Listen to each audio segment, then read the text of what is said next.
Hello students.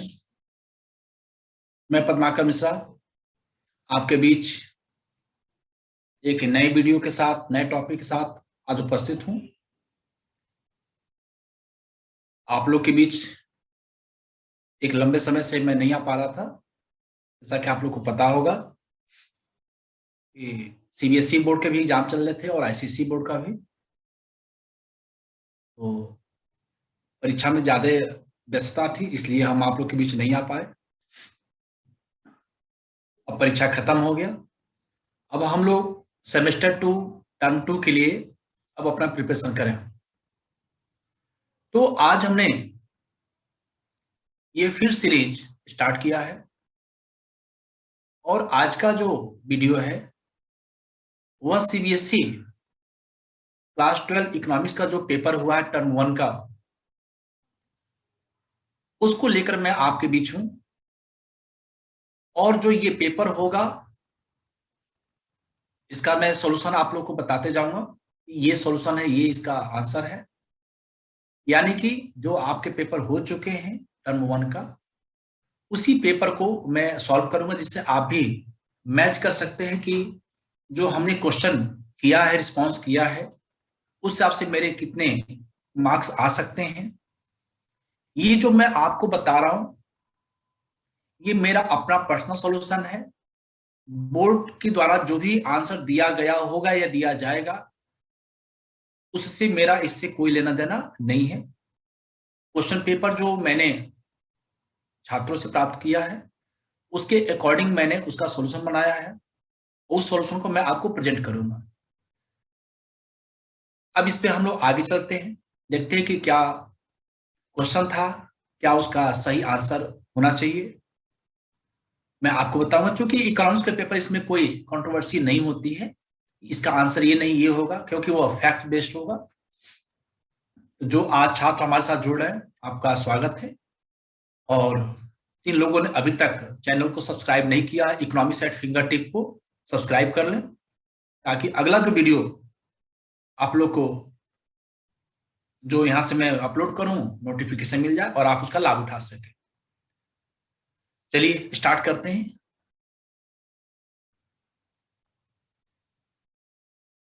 जो ये question आपको मैं यहाँ पे डिस्प्ले करूंगा, ये किसी छात्र का, इसलिए मैंने यहाँ पे रोल नंबर को हटा दिया है। हटा दिया मतलब इसको मैंने ब्लैक कर दिया ताकि ना पता चले।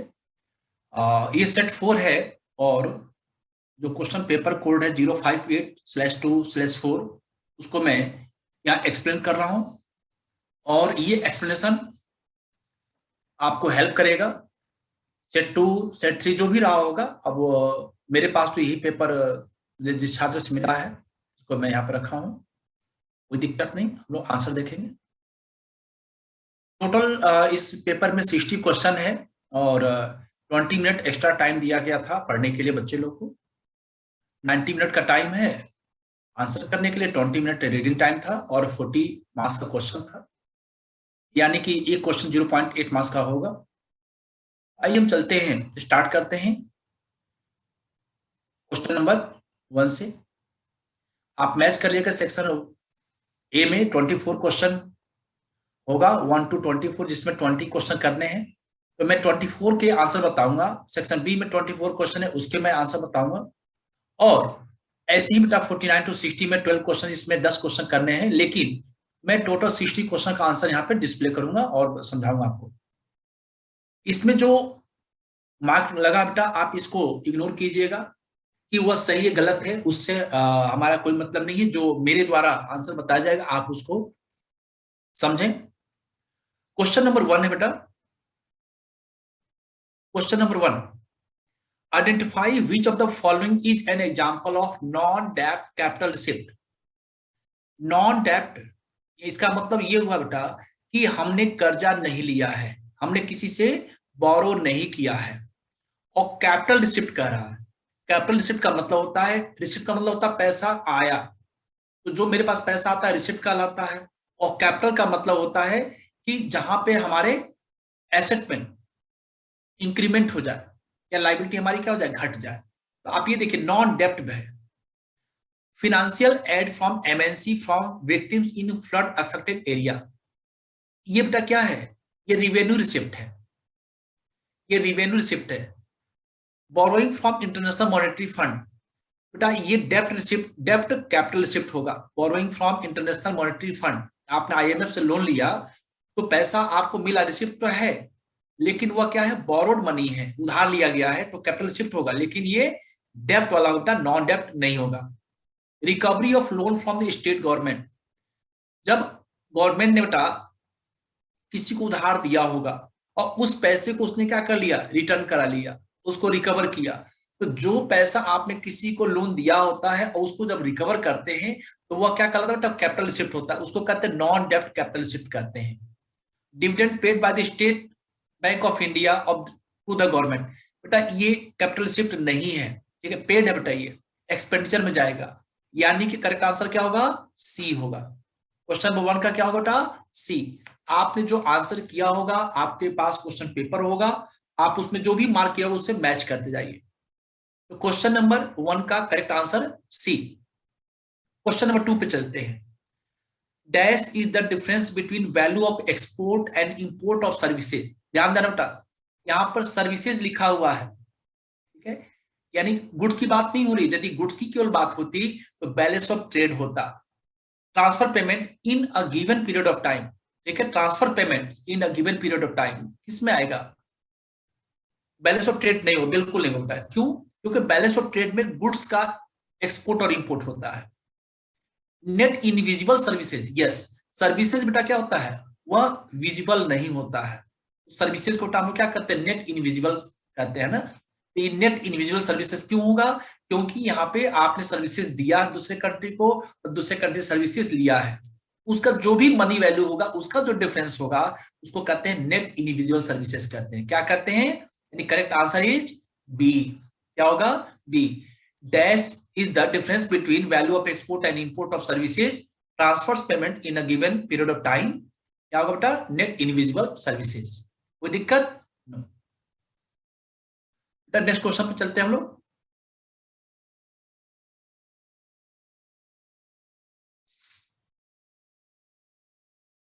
Question number 3। Dash is not related with banking system. Bank rate बेटा बैंकिंग सिस्टम से रिलेटेड होता है, ठीक, बैंक रेट बैंकिंग सिस्टम से रिलेटेड है। यहां कह रहा नॉट रिलेटेड, लोगों ने ज्यादा गलती किया था बेटा। Is not related with banking system, bank rate करता है। फिजिकल डेफिसिट, फिजिकल डेफिसिट बेटा ये बैंकिंग सिस्टम से नहीं है, ये गवर्नमेंट से रिलेटेड है। तो करेक्ट आंसर क्या होगा? बी होगा। क्रेडिट की साथ ये बैंकिंग सिस्टम से रिलेटेड है। Cash reserve ratio banking system से रिलेटेड है, बट फिजिकल डेफिसिट बेटा ये गवर्नमेंट का पार्ट है, ये ठीक है। फिजिकल पॉलिसी, फिजिकल डेफिसिट ये गवर्नमेंट के हिस्से में जाता है। Bank rate, credit creation, cash reserve ratio, SLR, repo rate, reverse repo rate, ये सेंट्रल बैंक के खाते में जाता है, ये बैंकिंग सिस्टम में जाता है। क्लियर? यानी correct answer is B.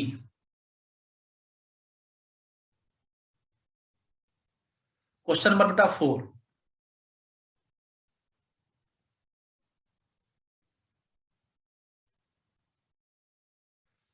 Which of the following item will be entered on the credit side of current account in balance of payment of a country? अब इसको आप समझिए कैसे। Which of the following items will be entered credit side of current account? Credit या current account का मतलब बेटा कि आप जो एक्सपोर्ट इंपोर्ट गुड्स का करते हो, सर्विसेज का करते हो, आपके पास पैसा आता है, वह करंट अकाउंट में आएगा। यूनिलेटरल ट्रांसफर करंट अकाउंट में आएगा। और क्रेडिट साइड की बात कर रहा था, क्रेडिट साइड मतलब पैसा आना, और डेबिट का मतलब तो अपने पास से पैसा जाना। तो बोरोइंग फ्रॉम अब्रॉड, बेटा आप दूसरे कंट्री से उधार ले रहे, पैसा तो आपके पास आया, लेकिन वो करंट अकाउंट में नहीं होगा, वो किस में होगा? वो कैपिटल अकाउंट में जाएगा, क्योंकि वहां पे आपको वापस करना आपकी लायबिलिटी बनती है।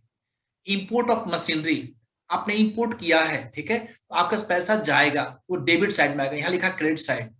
एक्सपोर्ट ऑफ टी, बिल्कुल सही बेटा, एक्सपोर्ट ऑफ टी जो होगा, आप कहाँ, आपने अपने देश से दूसरे देश में चाय भेज रहे हैं, तो आपने भेजा लेकिन उसके बदले पैसा आया ना, तो जहां पे sale and purchase of goods and services होगा, वो किस में आएगा? वह करंट अकाउंट के क्रेडिट साइड में आता है। क्यों? क्योंकि आपने एक्सपोर्ट किया है, एक्सपोर्ट किया तो क्रेडिट साइड में होगा। इंपोर्ट करते तो किस में होता, डेबिट साइड में होता। तो यहाँ पे चूंकि बात हो रही क्रेडिट साइड की, करेक्ट आंसर क्या होगा बेटा, एक्सपोर्ट ऑफ टी होगा, यानी करेक्ट आंसर सी सही है बेटा। फॉरेन डायरेक्ट इन्वेस्टमेंट जी नहीं, ये कैपिटल अकाउंट में आता है, ठीक ना, ये नहीं होगा। क्वेश्चन 4 का ऑप्शन सी सही होगा। Question 5, read the following statement carefully and choose the correct alternative. दो स्टेटमेंट है बेटा। स्टेटमेंट 1 है, the demonetisation of currency was undertaken by Indian government on November 8, 2016। ये स्टेटमेंट सही गलत है, बिल्कुल सही बेटा। 8 नवंबर 2016 को मोदी जी ने ये अनाउंस किया था कि भाइयों बहनों, आज मध्यरात्रि से 500 और 1000 रुपए का पेपर नोट लीगल टेंडर नहीं रहेगा। तो ये 8 नवंबर को बेटा अनाउंस हुआ था, 9 नवंबर 2016 से वो लागू हुआ था, यानी स्टेटमेंट बेटा 1 सही है। Statement 2, demonetisation has increase the popularity of e wallets in India. बेटा पेटीएम है, भीम है, पे फोन है, बहुत सारे ई वॉलेट बेटा यूज होना शुरू हुआ, उस समय पॉपुलर हुआ, क्योंकि जब लोगों के खाते में पैसे थे, अकाउंट में पैसे थे, लेकिन जब उनको परचेजिंग करनी होती थी तो पैसे नहीं थे, क्योंकि 500 1000 रुपए के नोट बंद थे, दिक्कत होती थी। वहां पे क्या हुआ, इसको बढ़ावा दिया गया, यानी कि ये भी स्टेटमेंट सही है। Both the statement are true, यानी कि ऑप्शन ए सही है। क्लियर, यानी क्वेश्चन नंबर 5 भी हम लोग का कंप्लीट हुआ। क्वेश्चन नंबर 6 क्या कहता बेटा, central bank as dash manages public डेब्ट of the government. Question number 6, central bank as dash, यानी एज के बाद जो यहाँ पे वर्ड होगा वह क्या होगा, इसको आपको बताने हैं। मैनेजेस पब्लिक डेब्ट of the government, custodian of foreign exchange जी नहीं, क्या होता है, central bank as agent manages public डेब्ट ऑफ द गवर्नमेंट, यानी गवर्नमेंट को पैसा चाहिए तो वो मैनेज करने का काम सेंट्रल बैंक करता है, यानी कि क्या है उनका, वो एजेंट के रूप में काम करता है। किस रूप में काम करता है, वो एजेंट है ना, वो कस्टोडियन ऑफ फॉरेन एक्सचेंज नहीं है, फिनेंशियल एडवाइजर नहीं है, सुपरवाइजर नहीं है, ये है उनका फंक्शन है। बट यहाँ पे जो है central bank as agent manages public डेब्ट ऑफ द गवर्नमेंट है ना, उसका एजेंट के रूप में है। क्यों, गवर्नमेंट को पैसे चाहिए, उधार चाहिए, तो वह कौन मैनेज करेगा, सेंट्रल बैंक। तो जो सेंट्रल बैंक और गवर्नमेंट के बीच में ये रोल प्ले कर रहा हो, क्या हो गया, वो एजेंट हुआ ना, क्या है, ये सोच करके आपको आंसर करने थे बेटा, है ना। फिनेंशियल एडवाइजर भी आपको सही लगेगा, सुपरवाइजर भी है, लेकिन नहीं, यहाँ पे क्या है, वो एजेंट है, क्योंकि सेंट्रल बैंक को पैसे की जरूरत है, लोन की जरूरत है, तो सॉरी गवर्नमेंट को जरूरत है, सेंट्रल बैंक वो प्रोवाइड करता है, तो सेंट्रल बैंक क्या हो गया, एजेंट हुआ, है ना। क्वेश्चन नंबर 6 भी complete. 7, read the following statement carefully and choose the correct alternative. Statement 1, public goods are non excludable. ध्यान देना बेटा, यहाँ पे दो स्टेटमेंट है, इसके पहले भी जैसे स्टेटमेंट था, आपको ये देखना कि दोनों स्टेटमेंट सही है कि दोनों गलत है, कि एक सही है कि एक गलत है, ठीक है ना, ऐसे उसको आंसर देंगे। तो public goods are non excludable, ठीक है बेटा, ये स्टेटमेंट सही है, public goods are non excludable होता है, but consumption of public goods by people is of rivalrous in nature, या नहीं बेटा, यहाँ लिखा ना कि consumption of public goods by people is rivalrous, भाई जिसको जो जरूरत होगा कंज्यूम करेगा, ठीक ना, ये थोड़ा कि वह उनके प्रतियोगी है, इसको क्या, ये गलत है, क्या हो जाएगा इसमें, बोथ स्टेटमेंट आर ट्रू, जी नहीं, 1 सही है, 1 कहा बेटा, statement 1 is true and statement second is false, यानी करेक्ट आंसर क्या होगा, 7 का सी होगा बेटा, क्या होगा, 7 का सी आंसर होगा। क्लियर बेटा, पेपर बहुत ही अच्छा था, इसमें थोड़ा सा आपने ध्यान दिया होगा तो बहुत अच्छे नंबर आपके आएंगे। Question number 8, price of one currency in relation to another currency determined by the free market forces is known as. जहां इंटरनेशनल मनी मार्केट में एक कंट्री की करेंसी डिसाइड होती है, डिटरमाइंड होती है, उसका वैल्यू डिसाइड होता है, उसको हम लोग कहते हैं फ्लेक्सिबल एक्सचेंज रेट सिस्टम कहते हैं। क्या कहते हैं, फ्लेक्सिबल एक्सचेंज रेट कहा जाता है, ठीक है ना। ये डेफिनेशन कितना इजी बेटा, क्वेश्चन देखो, price of one currency in relation to another currency determined by the free market forces, free market force मतलब डिमांड एंड सप्लाई फोर्स पे, ठीक है, तो is known as flexible exchange rate. Fix exchange rate तो government करती है बेटा, है ना, क्या होगा, फ्लेक्सिबल एक्सचेंज रेट करते हैं ना। क्वेश्चन नंबर 8 भी हो गया। अब हम लोग चलते बेटा क्वेश्चन नंबर 9 पे। Process of credit creation by commercial bank comes to end when dash. अब यहां कर process of credit creation by commercial bank comes to end when क्या होगा, fresh deposit with bank become zero, वो तो होगा ही नहीं, थी ना। रिजर्व रेशियो बिकम जीरो, ये भी नहीं होना चाहिए। मनी मल्टीप्लायर बिकम जीरो, जी नहीं। Total money reserve become equal to initial deposit.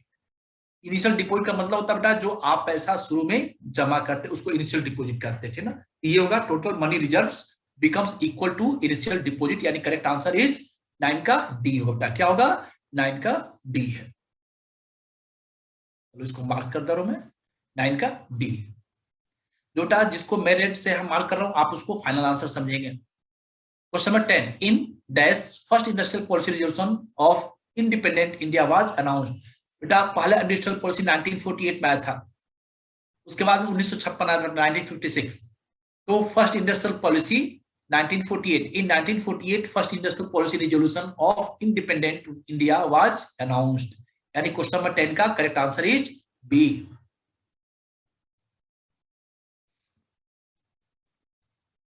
Question number 11, during colonial period estimates of dash of national income and per capita income were considered very significant। बेटा उसमें 5 notable जो economist हैं, Dadabhai Naoroji, William Digby, RC Desai, ठीक ना, Findlay Shirras, V K RB Rao, उसमें सबसे जो famous बेटा उनका किसका बेटा सिग्निफिकेंट था, very significant, we K RB Rao का था। आपके एनसीईआरटी के बुक में दिया भी है, जहां पे 5 नोटेबल इकोनॉमिस्ट का नाम दिया है, उसी के ठीक बाद देखेंगे तो नेक्स्ट सेंटेंस में दिया हुआ है कि during colonial period estimates of V K RB Rao on national income and per capita income were considered very significant. Statement ही दिया हुआ, वहीं से क्वेश्चन उठाया गया है। तो करेक्ट आंसर का क्या है, correct answer V K RB Rao. Question number 12, match the items of column 1 and column 2 and choose the correct alternative. आपको बताना इसमें क्या है, ए का सही क्या होगा, बी का क्या होगा, सी का क्या होगा, डी का क्या होगा, एक एक करके हम लोग देखते हैं। पहला बेटा गुड्स प्रोड्यूस बाय स्मॉल, आप देखें बेटा कॉलम ए में पहले पढ़ लीजिए, फिर कॉलम 2 को पढ़िए, फिर मैच करिए।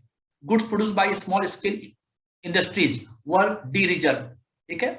Foreign investment limit raised to around 50%, the rate of corporation tax has been reduced, market determined exchange rate system was adopted, या tax reform, foreign exchange reforms, financial sector reform and deregulation of industrial sector.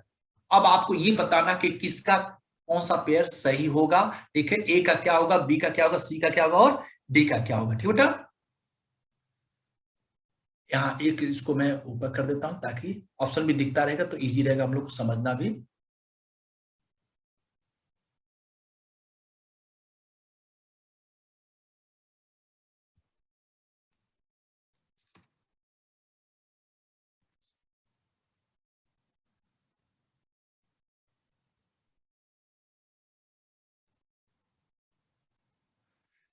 जी,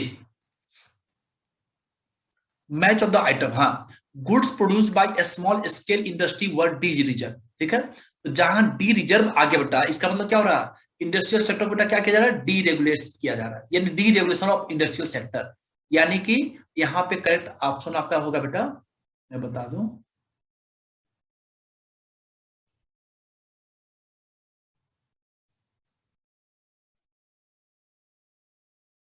ए का fourth option है बेटा। ए का fourth आप देखिए, यानी कि ए और सी में अब लग रहा कि क्लोज मैटर है ना। बी क्या कर रहा बेटा, for investment limit range around 50%, ठीक है। Foreign investment limit range around 50%, बेटा उसको फाइनेंशियल सेक्टर रिफॉर्म था, यानी कि बी का क्या होगा बेटा, थर्ड ऑप्शन होगा, ये भी सही हो गया, यानी कि बी का थर्ड यहां भी ये भी सही है, यानी ए सी में भी बेटा बहुत ही क्लोज मामला है। फिर चलते बेटा, the rate of corporation tax has been reduced, तो जहां बेटा कॉर्पोरेशन टैक्स रिड्यूस करने की बात हो तो इसमें बहुत सोचने की जरूरत ही नहीं है, ये टैक्स रिफॉर्म बेटा था, क्या था, टैक्स रिफॉर्म था, यानी सी का 1, सी का 1 यहाँ पे, यानी करेक्ट आंसर क्या होगा बेटा? ए होगा। बट डी ऑप्शन क्या कहता है? D, market determine exchange rate system was adopted, उसको कहते हैं बेटा फॉरेन एक्सचेंज रिफॉर्म। क्या कहते हैं? फॉरेन एक्सचेंज रिफॉर्म, यानी कि डी का सेकंड, यानी कि ए बी सी डी में ए ऑप्शन जो क्या होगा, ये करेक्ट आंसर बेटा। क्या होगा? ऑप्शन ए इज करेक्ट, क्योंकि ए का 4 है, बी का 3rd बिल्कुल सही, सी का 1 एंड डी का 2। ठीक है, क्वेश्चन नंबर 12 का करेक्ट आंसर क्या होगा? ए।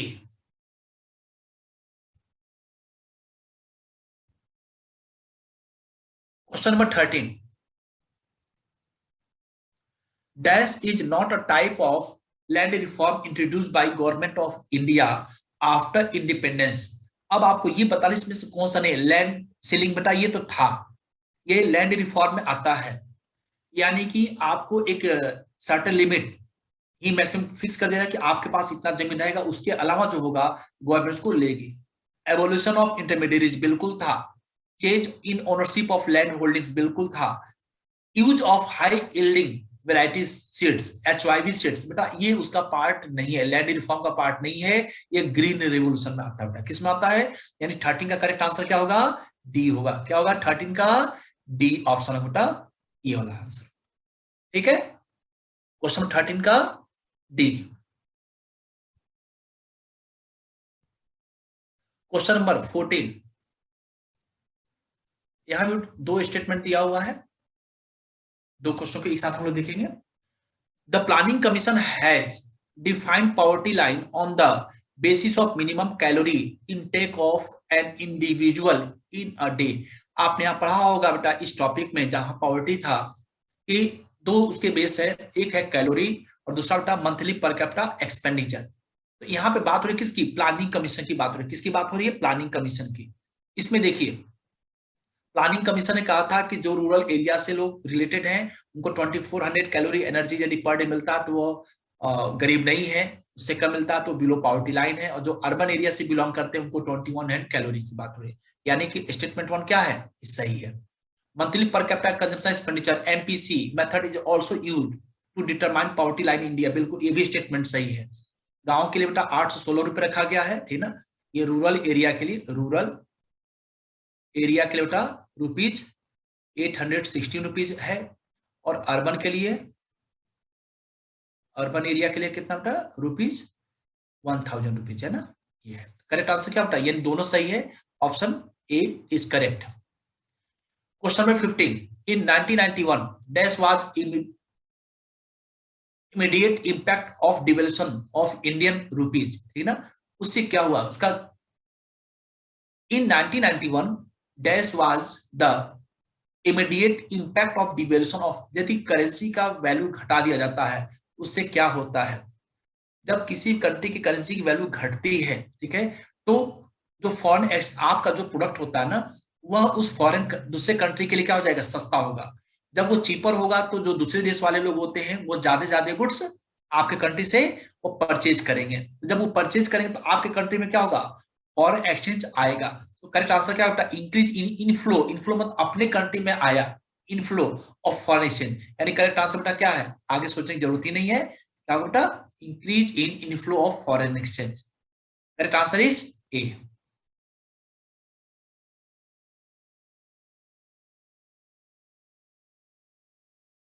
क्वेश्चन नंबर 16 पे चलते हैं हम लोग। Dash was known as architect of Indian economic planning. PC Mahalanobis को बेटा प्रशांत चंद्र महालनोबिस का पूरा नाम है, Prashanta Chandra Mahalanobis was known as architect of Indian economic planning. कितने बार मैंने ये चीज आप लोगों को बताया था। और PC महालनोबिस ने जो मॉडल तैयार किया second 5 plan, PC Mahalanobis model पे ही बेस्ड है। क्वेश्चन नंबर 17, चलिए इसको मैं मार्क कर दे रहा हूं। जी हाँ, क्वेश्चन नंबर 16 का correct answer C. 17, identify the incorrect. देखो आप लोग ना जो गलत समझ रहे थे ना, यहाँ पे इनकरेक्ट कहा है, आप बहुत जल्दी बाजी में आकर के आपने इसको गलत किया, मैंने देखा। Identify the incorrect statement from the following, इसमें इनकरेक्ट बताना 4 में से कौन सा एक गलत ऑप्शन है।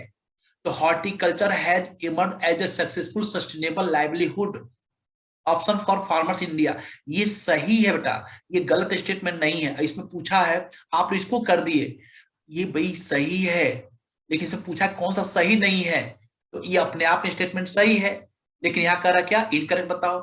Horticulture is an important sector for potential diversification and value addition in agriculture, ये भी स्टेटमेंट भी सही है। India is blessed with supportive climatic and soil conditions for horticulture, ये भी सही है। डी कहता है horticulture is the business related to producing, storing and distributing food grains, जी नहीं, हॉर्टिकल्चर बेटा सब कुछ आ गया, इसमें आपका फूड ग्रेन भी आ गया, इसमें साग सब्जी भी आ गया, इसमें फ्रूट्स भी आ गए, ठीक ना, ठीक ना। हॉर्टिकल्चर में क्या आता है बेटा, फ्रूट्स आता है, वेजिटेबल्स आते हैं, ये सब इसमें आएगा, ठीक है ना, तो करेक्ट। इसमें is the business related to, business related बेटा नहीं था ये, है ना, यहाँ ये जो वर्ड लगा दिया ना, इसलिए क्या हो गया, ये स्टेटमेंट गलत हो गया। स्टेटमेंट का गलत होना ही अकॉर्डिंग टू क्वेश्चन ये सही होगा, यानी कि option is D. Question number 18, budget is used as an important policy instrument to combat fluctuations in an economy. In the light of above line, identify the related objective of government budget. जब आप government budget के objective को पढ़ेंगे तो उसमें NCERT में दिया हुआ है, करेक्ट क्या होगा बेटा, तो allocation of resources, allocation of resources is used, objective क्या है, एलोकेशन ऑफ रिसोर्सेज।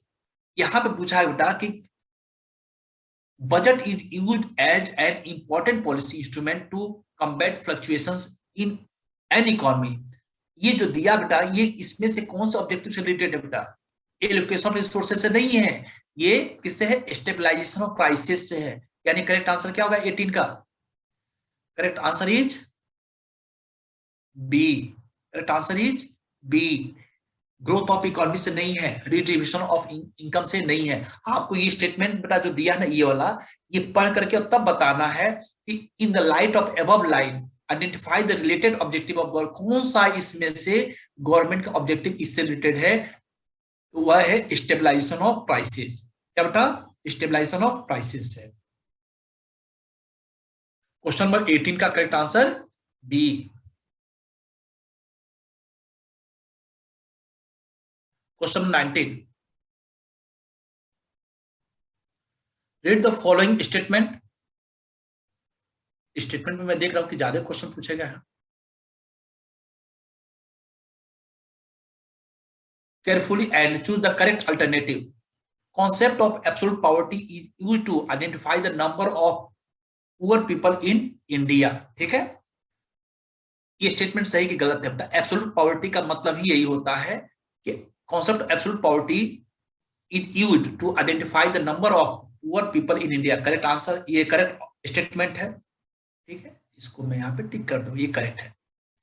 फिर क्या कहता है statement 2, increase in per capita gross domestic product helps in eradication of poverty in nation, ये भी स्टेटमेंट है। पर कैपिटा बेटा लिखा है, यदि केवल जीडीपी का था तो नहीं होता, लेकिन यहाँ पर कैपिटा लिखा है इसलिए ये सही है, यानी ए और बी ये दोनों स्टेटमेंट बेटा, स्टेटमेंट 1 एंड 2 दोनों सही है, तो क्या होगा, both the statements are true, यानी 19 का क्या होता, ऑप्शन ए इज करेक्ट। कोई दिक्कत जी। अब क्वेश्चन नंबर 20 क्या कहता है, statutory liquidity ratio implies to date percentage of, SLR का मतलब क्या होता है, जो भी पैसा बैंक में प्राइमरी डिपॉजिट, इनिशियल डिपॉजिट होता है, उसका एक मिनिमम अमाउंट आरबीआई डिटरमाइन करती है, सेट करती है कि हर एक कॉमर्शियल बैंक को अपने पास रखना है, ठीक है, उसको कहते हैं एसएलआर कहते हैं। क्या कहते हैं उसको, एसएलआर कहते हैं, ठीक है। तो total deposit of commercial bank which must kept in the current account, जी नहीं, जितना भी जमा होगा बेटा, ये करंट अकाउंट लिखा इसलिए गलत हो गया। Total deposit of commercial bank which must be kept in the form of liquid asset with reserve, जी रिजर्व बैंक ऑफ इंडिया के पास नहीं रखा जाता है, जो आरबीआई के पास रखा जाता है उसको कहते हैं सीआरआर, कैश रिजर्व रेशियो कहते हैं। और बात हो रही किसकी, एसएलआर की। Net time and demand deposit liabilities of the commercial banks which must be kept in the form of cash with Reserve Bank of India, जी नहीं, आरबीआई जब भी SLR की बात होगी तो ध्यान रखें आप कि वह किसके पास होगा, कॉमर्शियल बैंक अपने पास रखता जो भी डिपॉजिट होता है, इनिशियल डिपॉजिट उसका। यानी कि सी ऑप्शन भी सही नहीं बेटा। फिर हम लोग देखते हैं कि डी ऑप्शन क्या कहता है। Option D, net time and demand deposit liabilities of the commercial bank which must kept with themself, बिल्कुल सही, जो अपने पास, ठीक है, कॉमर्शियल बैंक रखता है themself in the form of liquid assets, gold के फॉर्म में रख सकता है, बॉन्ड के फॉर्म में रख सकता है, कैश भी रख सकता है। ये करेक्ट आंसर क्या बेटा, क्वेश्चन नंबर 20 का डी होगा। क्या होगा, 20 का करेक्ट आंसर डी होगा। चलिए 21, identify the incorrect statement in context of human capital. आपको ये बताना बेटा कि जो ये और ऑप्शन दिए गए हैं, identify the incorrect statement in context of human capital. जी, अब आप ह्यूमन कैपिटल के संदर्भ में देखें, बताएं कि कौन सा इसमें से स्टेटमेंट गलत है, यानी ABCD में से कौन सा ऑप्शन गलत है। इसका मतलब कि कोई एक गलत होगा, बाकी 3 क्या होगा, सही होगा बेटा। ओके, तो human capital is intangible in nature. Human capital को बेटा हम क्या करते हैं, देख नहीं सकते हैं, छू नहीं सकते हैं, ठीक ना, महसूस करते हैं। ये क्या है, ये स्टेटमेंट सही है। Human capital is perfectly mobile, incorrect statement है ना, human capital is perfectly mobile, ठीक है। Human capital is inseparable from its owner, इसको भी अलग नहीं कर सकते, मेरा नॉलेज बेटा आप इससे, ये स्टेटमेंट सही है। Human capital can not be sold in the like commodity, इसको हम बेच दें और दूसरा ले, ऐसा नहीं होगा। इसमें क्या होता, human capital is a perfectly mobile, perfectly mobile जो लिखा होता है ये क्या है, ये इनकरेक्ट स्टेटमेंट है। क्या है, ये इनकरेक्ट है। 21 का क्या होगा, 21 का करेक्ट आंसर क्या होता, बी ऑप्शन। क्या होता, 21 का B. 22, read the following statement carefully and choose the correct alternatives. The tax reduction in the economic reform period was aimed at yielding larger tax revenue and curb tax evasion. Statement 1 कह रहा है कि the tax reduction in the economic reform period was aimed at yielding larger tax revenue and curb tax evasion. उनका purpose क्या था कि ज्यादा ज्यादा लोग इसमें क्या हो, इसमें शामिल हो, ठीक ना। क्या यहाँ पे ये जो बात कही गई, ये स्टेटमेंट सही है, इसमें यील्डिंग लार्जर टैक्स रिवेन्यू, ज्यादा ज्यादा हमको टैक्स रिवेन्यू मिले। जी, उनका पर्पस क्या था ना कि जब हमारा टैक्स स्लैब ऐसा हो, टैक्स सिस्टम ऐसा हो कि किसी को दिक्कत ना हो, ज्यादा ज्यादा लोग टैक्स को पे कर सकें। तो जब इजी वे में आपसे कोई काम कहा जाए करने के लिए, तो क्या आप उस काम को करना चाहेंगे या कि उसको छोड़कर भागेंगे, आप उस काम को करना चाहेंगे। जब काम को करना चाहेंगे तो वहां इवेजन नहीं होगा। तो ये जो स्टेटमेंट है ये क्या है, सही है। स्टेटमेंट 2 क्या कहता है, tax reduction negatively affected the developmental and welfare expenditure of the government, यानी ये भी स्टेटमेंट क्या है, सही है। इसमें करेक्ट आंसर क्या होगा, 22 का, both the statement are true, यानी 22 का ऑप्शन ए सही है। Question number 23,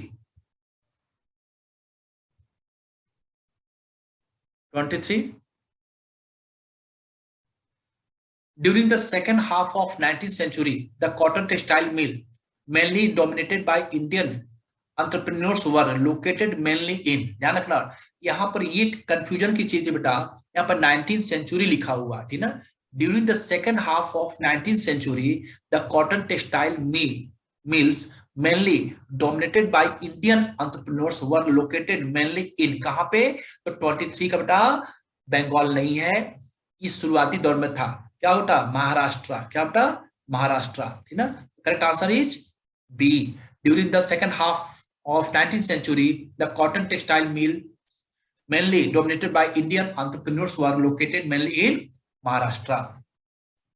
Question number 24, the vaccination campaign of containing COVID-19 is an example of, ठीक है, इसलिए था, ये बेटा प्रिवेंटिव मेडिसिन था, ये क्यूरेटिव नहीं था बेटा। सोशल का कोई मतलब नहीं बेटा, इमोशनल से नहीं मतलब है।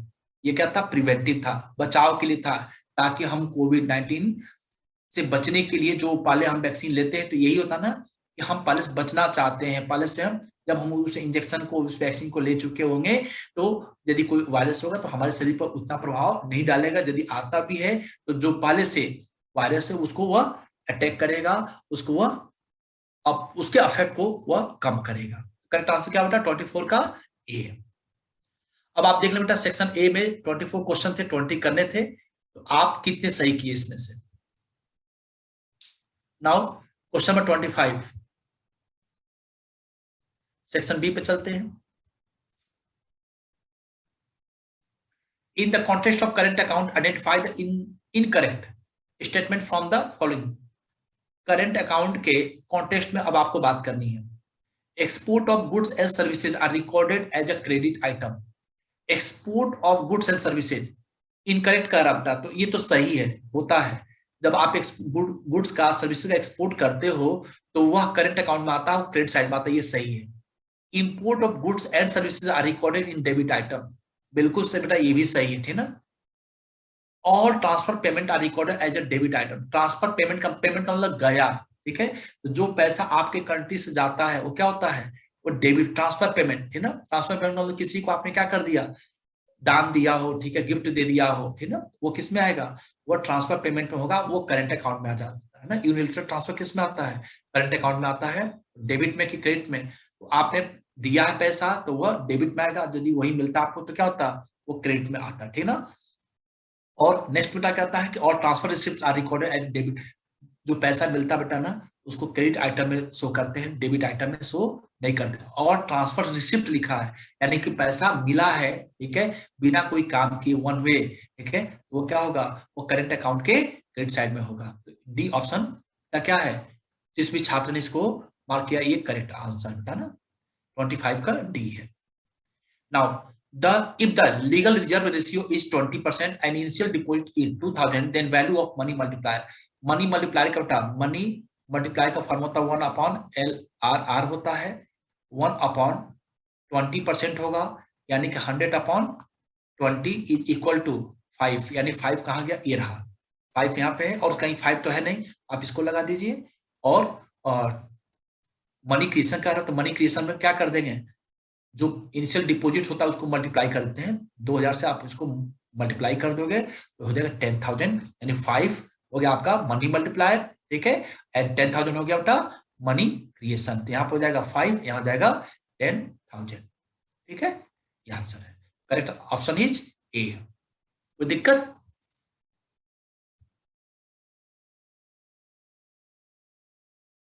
जी। Question number 27। अब आइए क्वेश्चन देखो भाई, assertion और reason based question. Read the following statement. Assertion A and reason R carefully and choose the correct alternatives. Assertion A. Post 1991, India has become the favored outsourcing destination in the world. Assertion कथन बेटा कह रहा है कि post 1991, ठीक है, India has become the favored outsourcing destination in the world।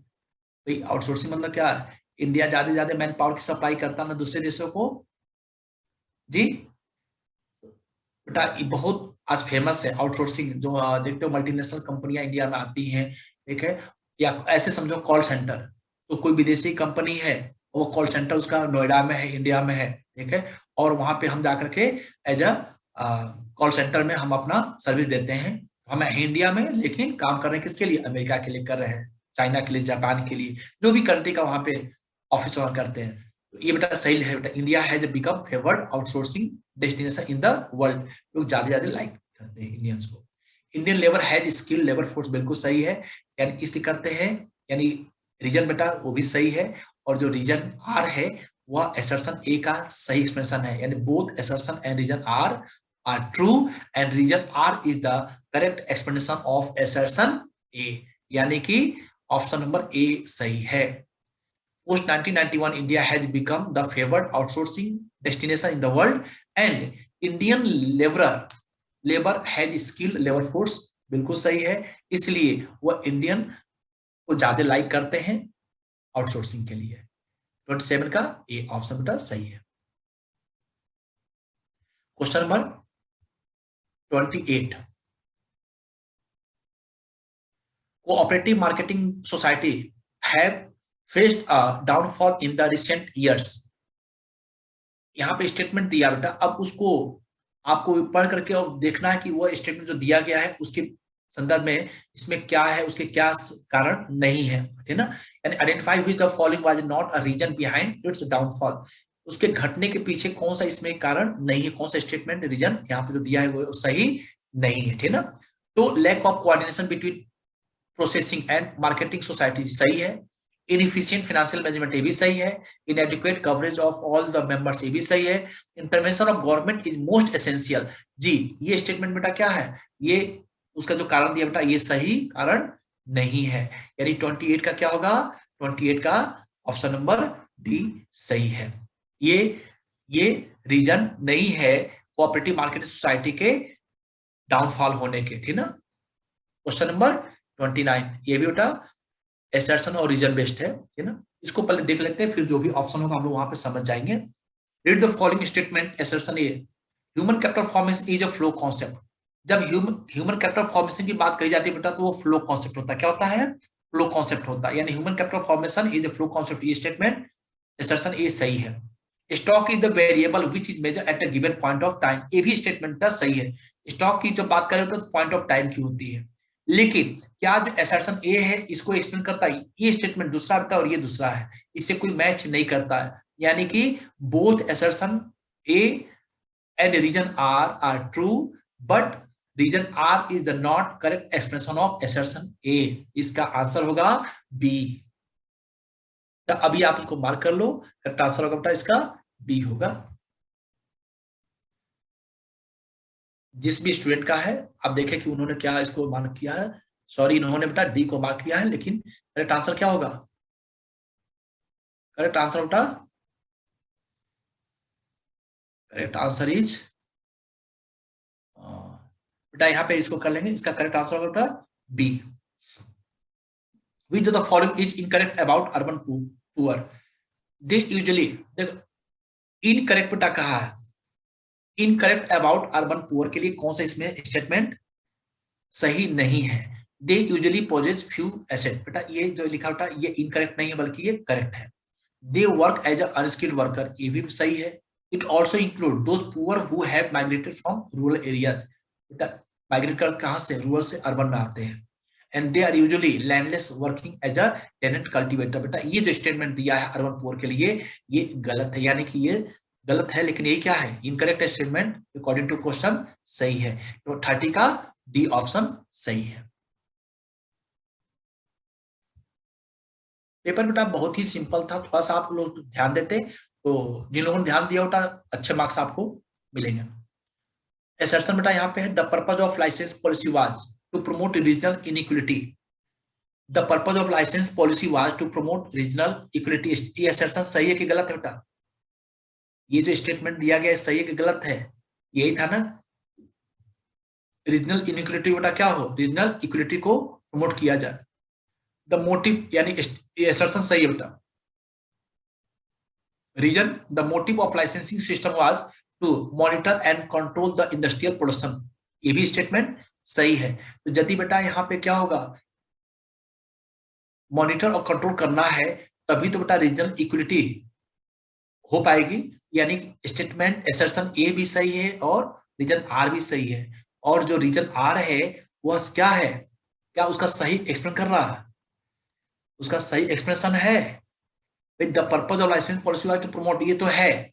The motive of licence system was to monitor and control था, लेकिन कैसे वहां रीजनल इक्विलिटी बेटा उसको प्रमोट किया जाए उसके बारे में कुछ कह रहा नहीं कह रहा, यानी करेक्ट क्या होगा बेटा, assertion A and reason are true but reason are is the not correct expression of, ये होगा बेटा बी ऑप्शन होगा इसका 31 का बी, 31 का बी।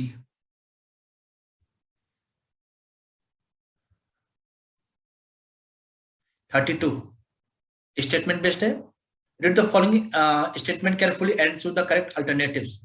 दो स्टेटमेंट बेटा, स्टेटमेंट 1 है और स्टेटमेंट 2 है। अब आपको बताना है दोनों स्टेटमेंट सही है गलत है, कौन सा सही है कौन सा गलत है। Self help group SHG have emerged to fill the gap in formal credit system, बिल्कुल सही स्टेटमेंट है ये। Formal credit system in India is not only inadequate but also fully integrated with rural society community development, बिल्कुल सही है। यानी कि correct answer क्या होगा 32 का ए।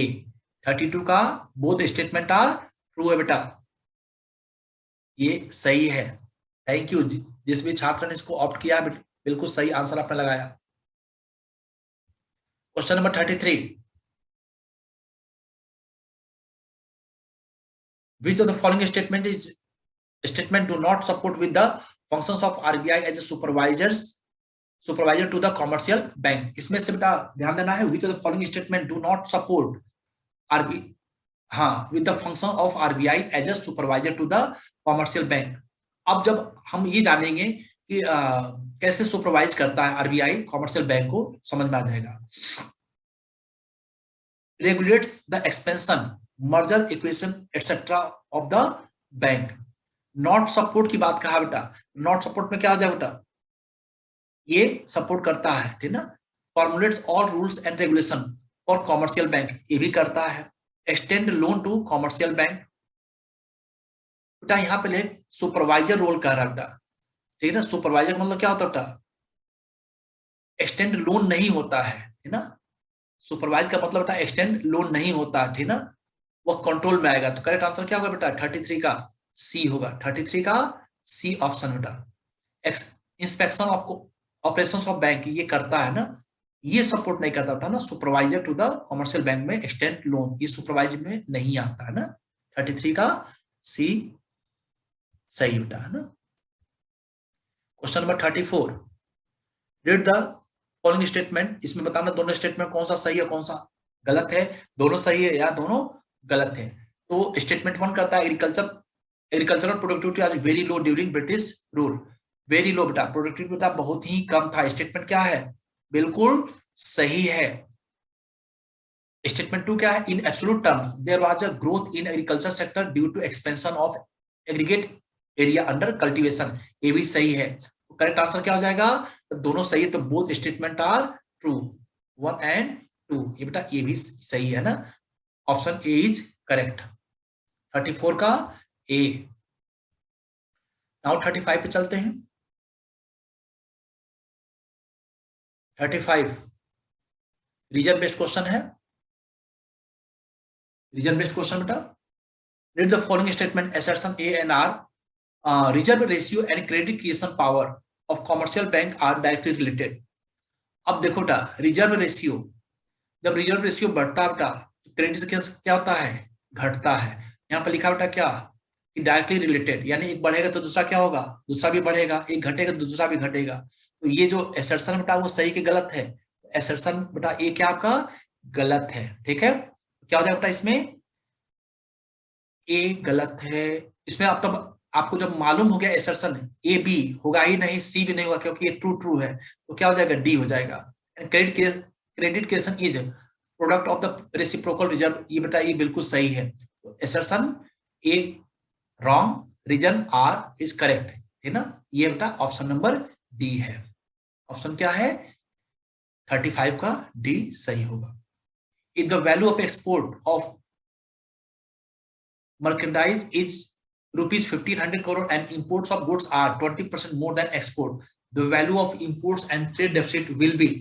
अब ये देखिए 15% 1500 रुपीज का क्या हुआ, ये एक्सपोर्ट ऑफ मर्केंडाइज इज इतना करोड़ एंड इंपोर्ट कितना किया 20% मोर देन एक्सपोर्ट।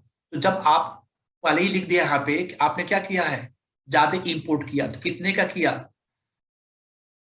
1500 का 20% कितना होगा, 1500 का 20% कितना होगा 15 टू जा 30 और 0 जगह कितना हो गया 300 हो गया ना। तो इसका मतलब 20% उससे ज्यादा किया, तो 1500 ये बेटा आपने क्या किया एक्सपोर्ट, और जितना ये रहा उसका 20% और एक्स्ट्रा आपने इंपोर्ट किया, तो कितना 300 ऐड कर दीजिए, तो 1500 प्लस 300 कितना जाएगा 1800 हो जाएगा, ठीक ना। 1800 रुपये बेटा क्या हो गया, ट्रेड डेफिसिट कितना होगा, तो ट्रेड डेफिसिट कह रहा है जब 300 एक्स्ट्रा है तो इसका मतलब इंपोर्ट किया आप 1800 रुपए का, एक्सपोर्ट कर दिए 1500 रुपए का, तो घाटा कितना हुआ 300 रुपए। तो यहाँ पे लिखेंगे बेटा क्या 300 रुपए, क्या होगा बेटा 300 रुपए आपका घाटा होगा, ठीक है।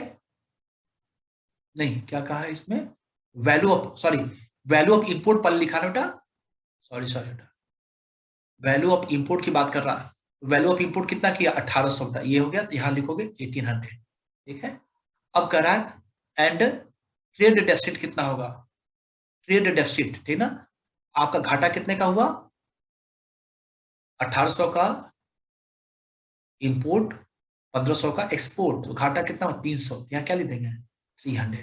36 का बेटा देखो 1800, ये हो गया 3300, नहीं ये नहीं होगा 1800, ये बी होगा, 36 का बी ऑप्शन सही होगा।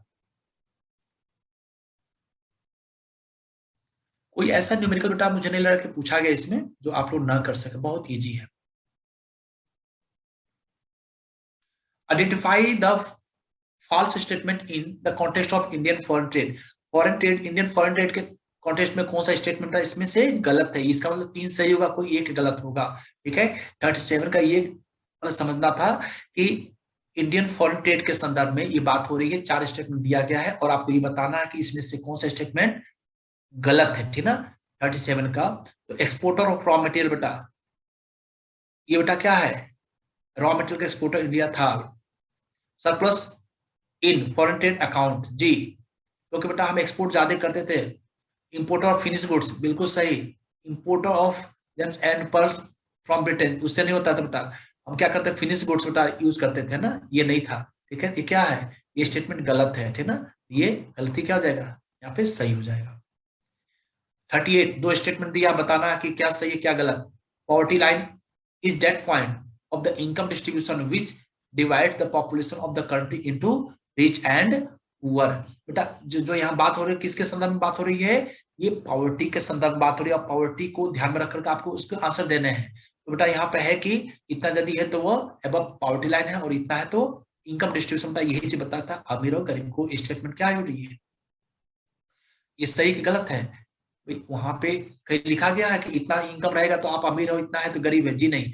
वो पॉवर्टी लाइन ये बताता है कि कौन पुअर है और कौन रिच है, नहीं, वो बताता है कौन बिलो पॉवर्टी लाइन है, कौन above poverty line. Above poverty line होने का मतलब ये नहीं कि बेटा आप रिच है, ठीक ना। स्टेटमेंट 1 क्या है, ये गलत है, ठीक ना। Statement 2, the method of poverty line is used to measure relative, जी नहीं, यानी ये भी स्टेटमेंट क्या हो गया, गलत हो गया। यानी कि इसमें क्या होगा, 38 में बोथ स्टेटमेंट क्या हो गया, दोनों स्टेटमेंट बेटा यहाँ पे गलत है, तो यहाँ पे हो गया फॉल्स, ये रहा ऑप्शन नंबर डी, 38 का बी होगा।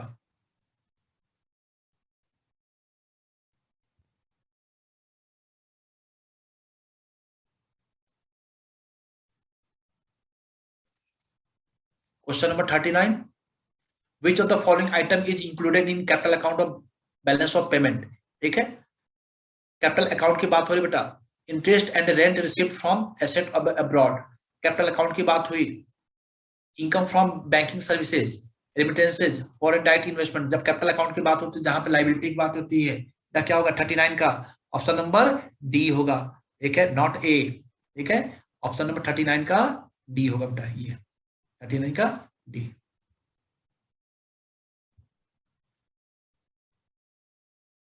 Question number 40, assertion manage floating exchange rate system is an amalgamation of fixed exchange rate and flexible exchange rate। assertion का ए क्या है आपका, सही है गलत पल यहीं पर पता कर लोगे, तो पता चला कि स्टेटमेंट हमारा जो है assertion वो सही है, जी बिल्कुल सही बेटा आपने लगाया, assertion ए सही है, यानी कि ए बी सी 3 में बेटा होगा। Central bank can be manipulate flexible exchange rate, जी बिल्कुल गलत स्टेटमेंट बेटा ना, यानी कि रीजन आर गलत है और एसर्शन बेटा सही है। Assertion A is true but reason are is false, यानी 40 का करेक्ट आंसर क्या होगा, सी होगा, 40 का सी, जी 40 का सी होगा। 41, स्टेटमेंट स्टेटमेंट बेस्ड क्वेश्चन ज्यादा दिया। For poverty alleviation the government of India adopted 3 dimensional approach, बिल्कुल 3 डायमेंशनल अप्रोच था बेटा। lack of active participation of the poor and gains of economic growth have been grabbed by the rich, ये भी statement सही है, यानी कि 41 का दोनों स्टेटमेंट सही है, both the statement are true. जिस भी स्टूडेंट ने ऑप्ट किया बिल्कुल सही ऑप्शन बेटा 41 का ए ऑप्शन सही है जी। बिल्कुल मैं इसको मार्क कर दे रहा हूं क्योंकि आप मेरे ही द्वारा मार्क किए गए आंसर को सही मानेंगे, तो मैं इसको मार्क कर दे रहा हूं। नेक्स्ट क्वेश्चन बेटा है 42 का बेटा दो स्टेटमेंट दिया हुआ इसमें। ये भी स्टेटमेंट है, all the coins are issued by the finance ministry in India. बिल्कुल सही है, जितने भी कॉइन्स बेटा इशू होता है मिनिस्ट्री ऑफ फाइनेंस उसको इशू करता है, ठीक है। All the currency notes are issued by Reserve Bank of India. Currency की बात होती है उसमें कॉइन्स भी आता है और पेपर नोट भी आता है, ठीक है ना। तो ऑल करेंसी नोट्स, क्योंकि नोट्स की बात कर दिया है, 1 रुपए का नोट बेटा गवर्नमेंट ऑफ इंडिया इशू करती है, मिनिस्ट्री ऑफ फाइनेंस। और 1 रुपए से अधिक डिनोमिनेशन का जो पेपर नोट होता है, करेंसी नोट होता है, उसको आरबीआई इशू करती है, ठीक है। तो यहां लिखा ऑल, यानी उसमें 1 रुपए का भी आ गया, इसलिए स्टेटमेंट 2 इज रॉन्ग, यानी स्टेटमेंट सेकंड इज जी नहीं, statement 1 is true but statement 2 is false, यानी 42 का क्या होगा, 42 का ऑप्शन नंबर सी होगा, ये होगा, ठीक है। कितने बार बेटा मैंने ये चीजें आप लोग बताया हुआ है, कैसे आप लोग गलत कर सकते हो इस चीज को। 43 पे चलते हैं, कोई बात नहीं, चलो गलती हो गया, अब आगे बेटा ध्यान रखना, सेकंड टर्म के एग्जाम के लिए आप लोग तैयार करिए। 43 एसर्शन बेटा कहता है foreign exchange rate support the comparison of international cost and prices. बिल्कुल सही है, assertion a foreign exchange rate support the comparison of international cost and, बिल्कुल उसी बेसिस पर होता है। Foreign exchange rate is the price of one currency in terms of another commodity. Commodity बेटा नहीं होता, वहां पे करेंसी टू करेंसी की बात होती है, यहाँ पे यानी असर्शन ए बेटा सही है और आर क्या है, गलत है। यहाँ गुड्स की बात नहीं, कमोडिटी की बात नहीं हो रही है बेटा, करेंसी की बात होती है। Assertion A is true but reason are is false, यानी कि 43 का करेक्ट आंसर बेटा क्या होगा, मेरे द्वारा बेटा मार्क किया गया आंसर ही मानेंगे, लीजिए 43 का सी होगा।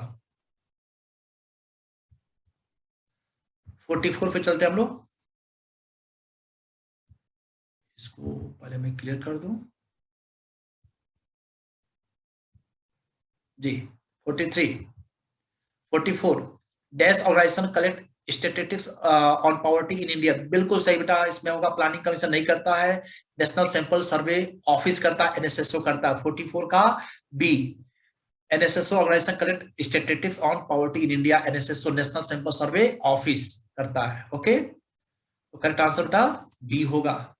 आई थिंक जिस छात्र का पेपर मैंने लिया है हो सकता है कि उन्होंने इस क्वेश्चन को छोड़ दिया हो। 44 का बेटा बी, असर्शन बेटा ए एंड रीजन आर को हमको देखना है क्या होगा। तो इसमें बेटा देखो, rural development in India is a core element of overall development of the nation जी। हमारा जो पूरा भारत का जो विकास है वो कहाँ पे बसता है, रूरल में बसता है। Rural development in India is a core element of overall development of the nation. सब कुछ बेटा अच्छा हो गया और गांव का विकास नहीं हुआ तो कुछ नहीं हुआ। तो एसेसन ये बेटा क्या है, सही है। More than 2/3 of Indian population depends on agriculture, क्योंकि एग्रीकल्चर बेटा कहाँ पे है, गाँव में है, यानी ये बिल्कुल सही है। तो एसर्शन बेटा क्या है, सही है। रीजन आर भी सही है और रीजन आर एसर्शन ए का करेक्ट एक्सप्रेशन है, यानी कि करेक्ट आंसर क्या हो जाएगा 45 का ए, 45 का ए।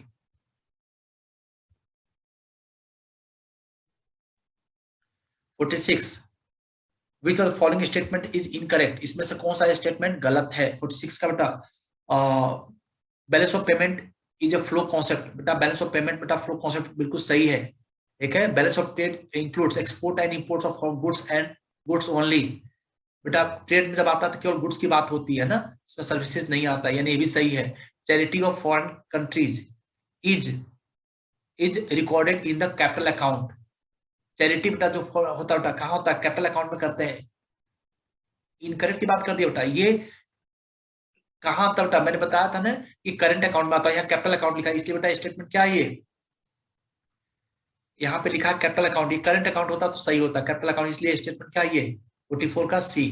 Balance of payment is a broader concept than balance of trade. बेटा बैलेंस ऑफ पेमेंट के अंदर बैलेंस ऑफ ट्रेड आता है, balance of trade is a narrow concept, however balance of payment is a wider broader concept, यानी statement ये सही था बेटा ना, आप गलत समझ लिए। Charity of foreign country is recorded in current account of BOP, और भी कहाँ पे आता है, करंट अकाउंट के क्रेडिट साइड में आता है, क्योंकि आपने पाया ना चैरिटी, चैरिटी टू लिखा बेटा, तो यानी कि वो अपने कंट्री से गया बेटा है ना, 2 लिखा हुआ ना।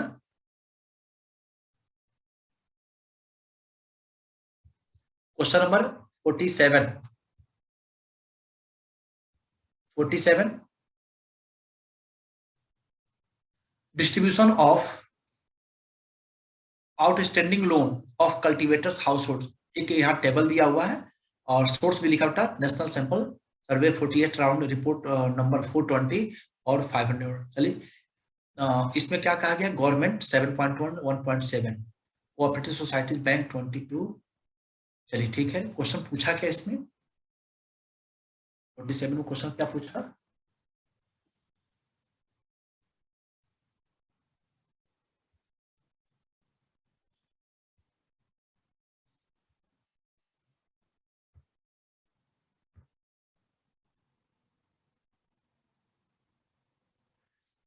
which industrial agency as given in the above table has shown the maximum increase in the share of outstanding cultivator।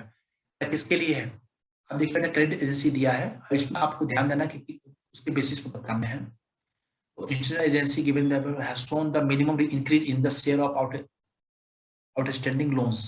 ठीक है, किसके सबसे ज्यादा बेटा 8.4 है बेटा, यहाँ पे 22% है ना या 30% है।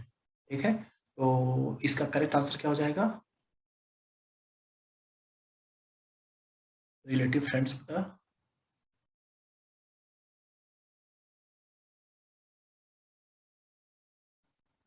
कोऑपरेटिव बेटा बिल्कुल सही है। कोऑपरेटिव सोसाइटीज और बैंक बेटा कितना दे रहा है 22%, 30, बिल्कुल सही आंसर बेटा ना। जिस भी छात्र ने लगाया बिल्कुल सोच समझ के लगाया, या यदि उन्होंने भगवान का नाम लेकर भी लगाया हो तो सही है, क्योंकि देखने से ही लग बेटा क्या है, यहाँ पे 22% बेटा, यहाँ है 30, सबसे ज्यादा इसी का है ना जी। करेक्ट आंसर बेटा सी, मेरे हिसाब से बेटा सी सही होगा, ठीक ना। डेटाबेस क्वेश्चन है, सबसे अच्छा है, यहाँ आंसर भी इसका दिख रहा है। क्वेश्चन नंबर 48 बेटा, 48 assertion economists emphasize on the need of expanding educational opportunity as it accelerates development of process। बिल्कुल सही बेटा, ह्यूमन कैपिटल फॉर्मेशन में हम लोगों ने पढ़ा कि ये कहा जाता है कि एजुकेशनल अपॉर्चुनिटी पर यदि ज्यादा पैसे खर्च किए जाए ठीक ना, तो इससे हमारा जो डेवलपमेंट प्रोसेस होगा वो और आगे बढ़ता है। स्टेटमेंट सही है। Educated people facilitate adoption of new technology. जब बेटा जितने लोग एडुकेटेड होंगे उनको इनोवेशन के लिए, टेक्नोलॉजी के लिए ठीक है ज्यादा हेल्प मिलता है, उसको ज्यादा यूज करेगा, उससे हमारा कंट्री क्या होगा, वह डेवलप करेगा। यानी एसर्शन भी सही है, ओरिजिन भी सही है, and reason are is the correct expression of A. यानी करेक्ट आंसर बेटा क्या होगा 48 का ए होगा, ठीक है 48 का ए। 49 अब हम लोगों ने बेटा कवर कर लिया अच्छे खासे क्वेश्चन। अब यहाँ पे पैराग्राफ बेटा पढ़ करके आपको आंसर देने थे।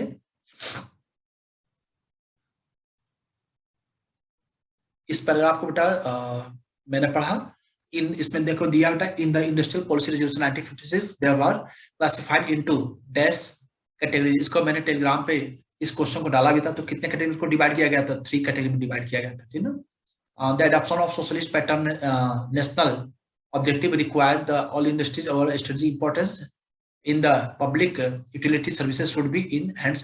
तो इसको बेटा मैंने यहाँ बताया था कि कितने 3 कैटेगरी, यहाँ पर देखो दिया, India decided classify industries into 3 category. बहुत इजी वे में आप इसका आंसर दे देते हैं यहाँ पे, ठीक ना। तो 49 का बेटा क्या होगा, 49 का ऑप्शन सी सही होगा।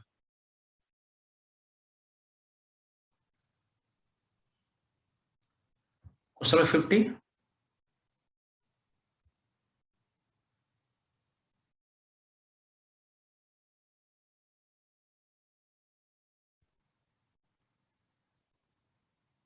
under IPR 1956 the private sector was kept under state control through licensing system। the objective of such policy was, IPR 1956 बेटा क्या कहता है,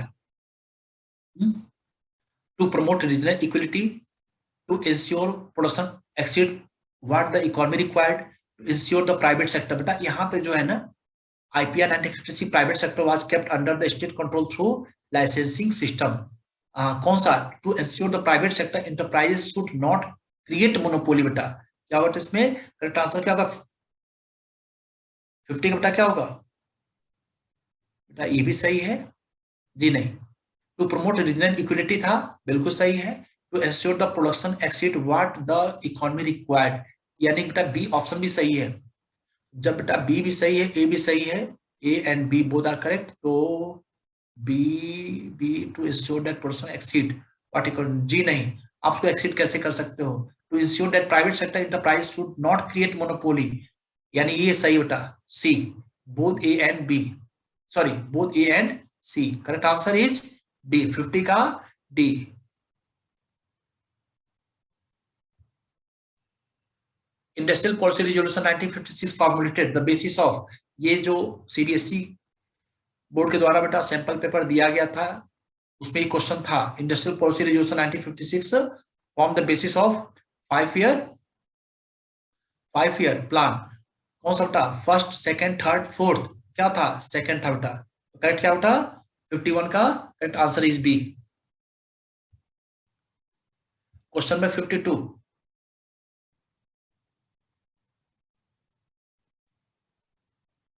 under IPR 1956 the first category comprised industries exclusively owned by the state, यानी state का मतलब बेटा government के द्वारा ओन्ड था। ये स्टेटमेंट क्या सही है? Second category comprise industries where the state will be supplement private sector, जी नहीं। स्टेटमेंट 2 फॉल्स है, स्टेटमेंट 1 बेटा करेक्ट है। यहीं पे लगे इसको क्या कर दो, स्टेटमेंट 1 बेटा सही है, यानी कि ऑप्शन बेटा क्या होगा? सी होगा। ठीक है, सेकंड ऑप्शन स्टेटमेंट बेटा क्या है? गलत है, यानी statement 1 is true and statement 2 is false. Correct answer is C, 52 का सी है बेटा।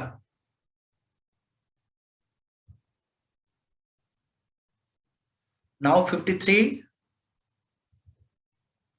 विच of the following statement is incorrect. देखो बेटा ज्यादा क्वेश्चन पूछा है, इसमें कौन सा इनकरेक्ट है? State had complete control over the industry that were vital for the economy, ये स्टेटमेंट सही है बेटा, ये गलत नहीं है। Industries left for private sector was kept under control of the government, बिल्कुल सही है बेटा ये। Licence was not required to expansion, बेटा एक्सपेंशन के लिए बेटा यहाँ लिखा नॉट रिक्वायर्ड, बेटा रिक्वायर्ड है, यानी करेक्ट आंसर बेटा क्या होगा? इसमें ये कहा कि इनकरेक्ट कौन सा है, यहाँ पे ये वाला होगा, सी होगा बेटा ना, 53 का C. The purpose of licensing was to promote regional equality, बेटा अभी इसके पहले नोट पढ़ा है, देखो इसका आंसर यहाँ मैच भी कर रहा है, ठीक है ना। तो 53 का ये डी सही है ना, तो इसमें कौन सा इनकरेक्ट है? तो सी ऑप्शन इज इनकरेक्ट, 53 का सी होगा, 53 का सी होगा बेटा। Industrial policy is a dash combination pack of policy measures, narrow, जी नैरो नहीं बेटा, ये कॉम्प्रिहेंसिव है। Industrial policy is a comprehensive combination और पैक ऑफ पॉलिसी मेजर्स, ये एनसीईआरटी में स्टेटमेंट दिया हुआ है। एनसीईआरटी में बेटा इंडस्ट्रियल पॉलिसी में देखेंगे तो स्टेटमेंट ही दिया हुआ है, वो बहु वही बेटा, वहीं से उठाया गया इस क्वेश्चन को। आप यदि एनसीईआरटी पढ़ते तो समझिए कि आपके क्वेश्चन पूरे सही आते हैं। जो मैं देख पा रहा हूँ बेटा एनसीईआरटी से पूरे क्वेश्चन उठाए गए हैं। 55 पे चलते हैं, क्वेश्चन में 55 बेटा यहाँ पे एक टेबल दिया हुआ है, ठीक है ना। अब इस टेबल के अकॉर्डिंग आपको क्वेश्चन देने हैं, ठीक है। इसमें है what percentage share of total tax revenue is government total receipt. बेटा टोटल पहले आप क्या करो, इसको ऐड कर लोगे, ठीक ना, टोटल को ऐड करोगे, ठीक ना, क्या हो रहा। अब इसमें पूछा गया है कि share total tax, corporation tax है, income tax, custom, union excise duty, goods and service tax, ठीक ना। नॉन टैक्स को हटा दीजिए, नॉन डेब्ट कंट्रीब्यूशन हटा दीजिए, बोरिंग हटा दीजिए, ठीक ना। अब आपको क्या करना है इसमें, total tax revenue, tax revenue मतलब कहां तक आपको ऐड करने हैं, 1 से लेकर के और 5 तक केवल ऐड करने हैं, सबको ऐड कर लीजिए, ठीक है। What is percent of share of total tax revenue in government total shift, total shift बेटा क्या आ जाता है, मैं आपको बता रहा हूं, सबको ऐड करो बेटा यहाँ पे, तो कितना देगा 347,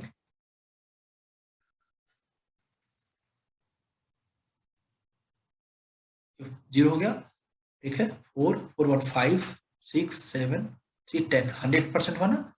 अब आप ये देखो बेटा, ये 5 तक ऐड करो, यहाँ तक, है ना। यहां से यहां तक बेटा ऐड करो, क्या आ रहा, 13 + 14 + 3 + 8 + 15 कितना आया, 52, 53 आ बेटा। जी हाँ 53। तो 53 पर बेटा टैक्स रेवेन्यू हुआ, टोटल रिसिप्ट कितना हमारा 100। तो 100 में से बेटा 53 आगे सीधा सीधा आंसर क्या है बेटा। आप लोग तो ये कह ही सकते हो कि ये क्वेश्चन पेपर बेटा टफ था, इतना इजी दे रहा बेटा। 100 में से आप बता दो कि कितना ये है। 53 बेटा वहां दिख रहा हो, 100 टोटल है, तो 100 में से 53 कितना, 53%। 55 का करेक्ट आंसर है B.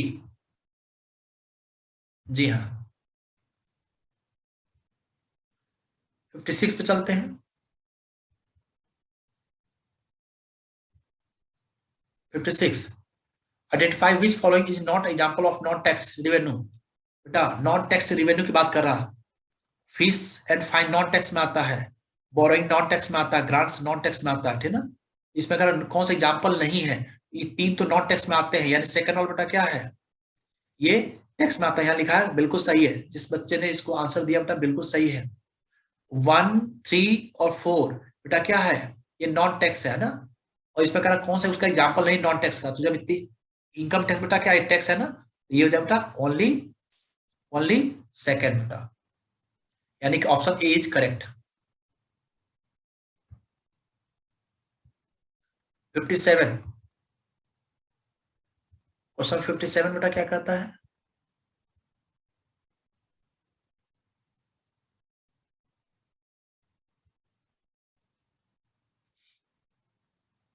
if the government borrows increase which the following statement will be incorrect for the current fiscal year।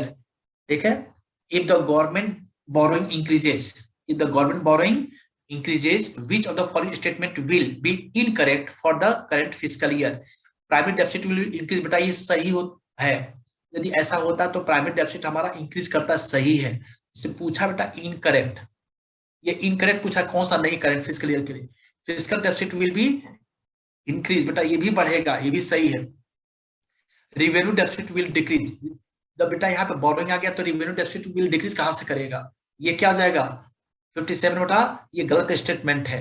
Government burden for further payment will increase, जब आप किसी से उधार लेते हैं तो आपका बर्डन बढ़ जाता है ना आपको फ्यूचर में देने के लिए कि भाई उनको हमको लोन वापस करने हैं, ये भी सही है। इसमें क्या रिवेन्यू डेफिसिट विल डिक्रीज बेटा ये गलत है ना, यानी कि 57 का सी ऑप्शन क्या है, ये इनकरेक्ट है। और वो इनकरेक्ट है तो क्या है, यही हमारा क्वेश्चन के अकॉर्डिंग ये सही होगा 57 का C. Which among following is an example of indirect tax. Income tax बेटा डायरेक्ट टैक्स होता है, कॉर्पोरेशन टैक्स जो गिफ्ट, कॉर्पोरेशन टैक्स बेटा अब तो खैर जीएसटी सब आ गया, कॉर्पोरेट टैक्स और कॉर्पोरेशन टैक्स है ना, ये क्या है बेटा, ये कौन सा टैक्स होगा, इनडायरेक्ट टैक्स बेटा। कहा कि among is an example of indirect tax, excise duty, जी which among the following is an example of indirect tax बेटा। इनकम टैक्स क्या है, डायरेक्ट टैक्स है। कॉर्पोरेशन टैक्स बेटा क्या है, जो कंपनी को प्रॉफिट होगा उस पर टैक्स देना है, डायरेक्ट टैक्स है। गिफ्ट टैक्स जो गिफ्ट पाता है उसको पे करना, ये डायरेक्ट टैक्स बेटा। और एक्साइज ड्यूटी क्या होता है, एक्साइज ड्यूटी का मतलब होता है कि जितने वैल्यू का गुड्स प्रोड्यूस होता है, प्रोड्यूसर उस गुड्स के वैल्यू पे जो टैक्स पे करता है गवर्नमेंट को, उसको कहते हैं एक्साइज ड्यूटी। 58 का क्या हो जाएगा, सी होगा। यानी एक्साइज ड्यूटी बेटा इनडायरेक्ट टैक्स है, income tax, corporate profit tax और कॉर्पोरेशन टैक्स और गिफ्ट टैक्स, ये सब क्या है, ये डायरेक्ट टैक्स है। डायरेक्ट टैक्स का मतलब होता है impact and incidence fall on same person.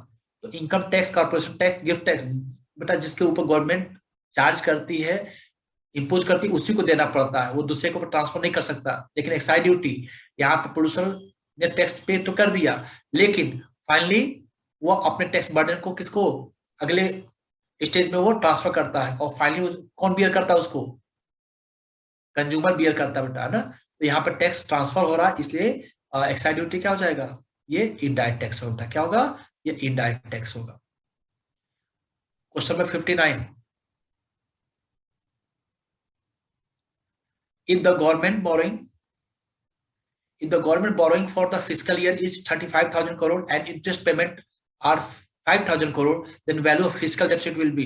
बेटा कितनी बार मैंने आप लोग को समझाया है कि जो borrowing, government borrowing and other liabilities होता है वो इक्वल होता है किसके, फिजिकल डेफिसिट के बराबर होता है। इसमें आपको बेटा कुछ भी ऐसे गलत कर दिया भाई आपने। If the government borrowing for the physical year is 35,000 crore है, ये बोरोइंग बेटा जो होता है वही बराबर किसका होता है, फिजिकल डेफिसिट के बराबर होता है। मैंने उस दिन समझाया भी था जिस दिन आप लोग के साथ में लाइव था, कि आप बस ये देख लीजिएगा यदि बोरोइंग है ना अदर लायबिलिटीज है और फिजिकल डेफिसिट पूछे तो समझ जाना उसमें कुछ भी कैलकुलेट करने की जरूरत नहीं है। बोरोइंग एंड अदर लायबिलिटीज और फिजिकल डेफिसिट होता है, तो इसमें 59 का करेक्ट क्या हो जाएगा, 35,000 करोड़ होगा, 35,000 करोड़ होगा। ठीक है, इसमें कहां से गलती आपने कर दिया, कोई बात नहीं, आगे से ध्यान रखें इस तरह की गलती आप लोग ना करें। And last question is match the items of column 1 and column 2 and choose the correct pair. आपको बताना कॉलम 1 एंड कॉलम 2 में कौन सा सही है। रिवेन्यू रिसीव्ड बेटा इंटरेस्ट पेड, बेटा यहाँ पेड लिख दिया ना, तो ये क्या हो जाएगा, ये रिवेन्यू रिसीव्ड नहीं बेटा, रिवेन्यू एक्सपेंडिचर है। कैपिटल रिसिप्ट, ग्रांट रिसिप्ट, कोई आपको जो ग्रांट रिसिप्ट कोटा वो क्या है, जो आपने ग्रांट रिसीव किया वह क्या है, कैपिटल रिसिप्ट, रिवेन्यू रिसिप्ट होता है। Revenue expenditure, profit of PSUs, profit expenditure बेटा, प्रॉफिट में बेटा पैसा आता है तो यहाँ पे एक्सपेंडिचर रिसिप्ट है। कैपिटल एक्सपेंडिचर, लोन रीपेड, जब बेटा आप किसी का लोन लिए रहते हैं उसको वापस करते हो आपकी लायबिलिटी क्या होती है, घट जाती है।